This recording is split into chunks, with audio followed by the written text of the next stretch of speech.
Mahalagang paalala, ang lahat ng mga balitang aking inihahayag ay hindi sa akin mismo nanggaling. Ito ay galing sa mga source ng Aldab Nation sa iba't ibang social media platform. Ako ay tagapaghatid lamang at nagbibigay ng komento. Magandang araw mga Aldab Nation! May panibago na naman po akong update para sa inyong lahat. Pero bago natin ito umpisahan ay huwag niyo munang kalimutan na mag-subscribe sa aking YouTube channel at i-click mo na rin ang katabing bell button para maging updated ka sa mga latest videos na i-upload ko. At kapag umabot na ng 100,000 subscribers ang aking channel, ay may sorpresa ako para sa inyong lahat. Alam kong excited na kayo, kaya naman ngayon, umpisahan na natin ang ating kwentuhan.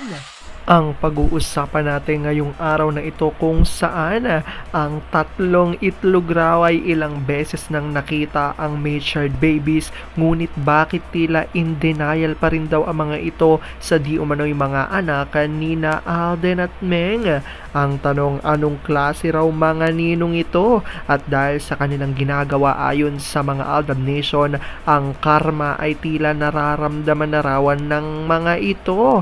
Gaano nga ba ito katotoo at may sapat nga bang ebidensya ang makakapagpatunay rito? Well, yan ho ang ating aalamin at pag-uusapan niya yung araw na ito. Pero bago ho yan, ay bibitinin ko muna kayo ng kaunting-kaunti lamang kung saan magbasa muna tayo ng mga nakakatuwang post ni My Name is Theo01 sa Twitter. Kaya naman wag na natin patagalin pa.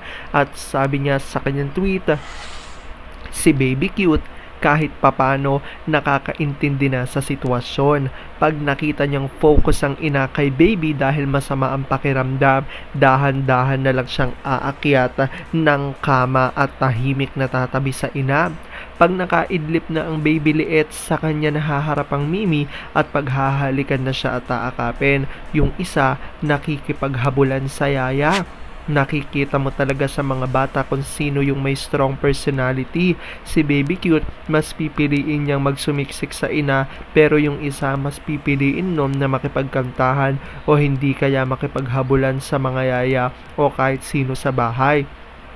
Mahilig sa fashion, binibigay naman lahat ng ina at ama ang makakapagpasaya sa kanila.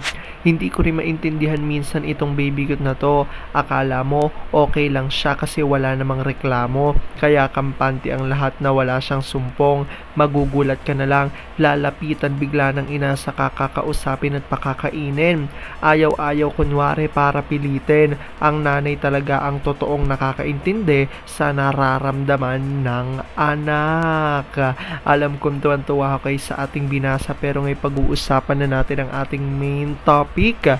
Oops! Wait lang, saglit lang to. May ipapaalala lang ako para sa mga bago pa lang sa aking channel. Huwag niyong kalimutan na mag-subscribe sa aking YouTube channel at i-click niyo na rin ang notification bell para lagi kayong updated sa mga latest videos na i-upload ko at para maging parte na rin kayo ng aking Fanatics channel family. Well, alam kong super excited na kayo sa ating kwentuhan, kaya naman dumako na tayo sa ating main topic.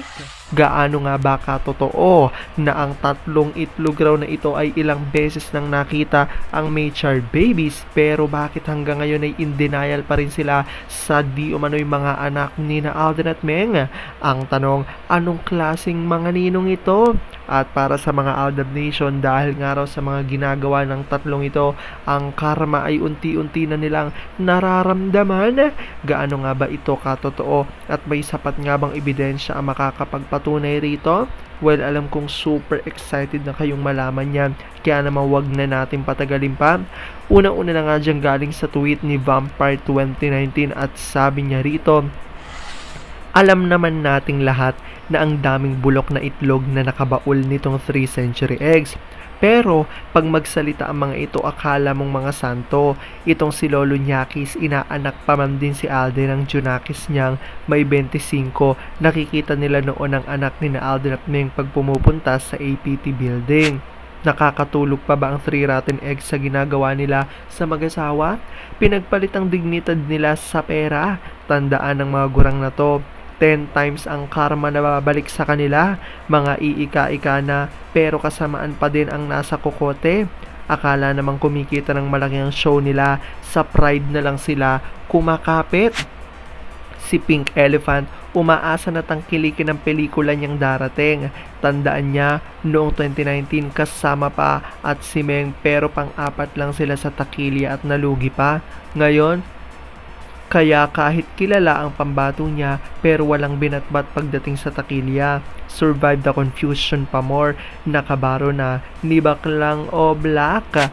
Tignan nyo kung gaano kakapalang mukha nitong Magna Kupet. Siya daw ang may-ari ng McDo. Kung mayaman ka, hindi ka nahihingi sa kapatid mo ng tulong para mabayaran ang tuition ng Junakis mo. Yabang talaga.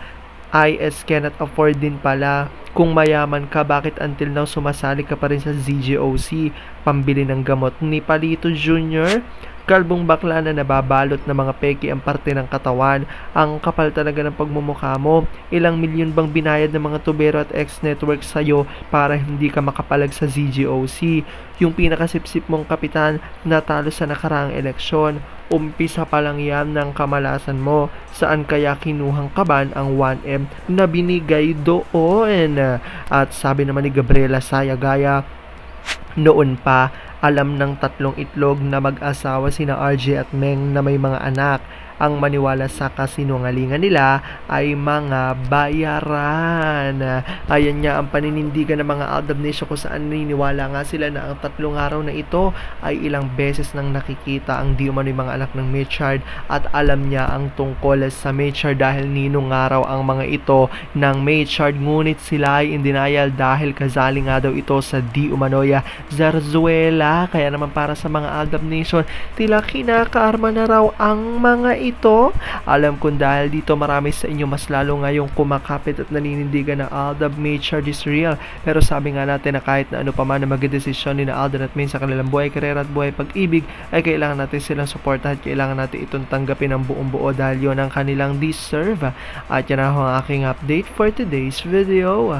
Maraming salamat sa panonood at pagtapos sa videong ito. Kung nakapag-subscribe ka na, welcome sa Fanatics Channel family. Kung hindi pa naman, huwag ka nang mahiya. Mag-subscribe ka na. Pindutin mo na yan. I-click mo na rin ang katabing bell button para makatanggap ka ng notification kapag may bagong update para sa iyo. Para naman sa parte na ng aking pamilya, punta lang sa aking channel at i-click ang videos para mapanood mo at malaman mo pa ang mga nakaka-good vibes at nakakakilig na fresh news about Maychard. Muli, ako ho ang inyong lingkod na patuloy na maghahatid ng good vibes every day. Thank you mga Aldab Nation. Ingat!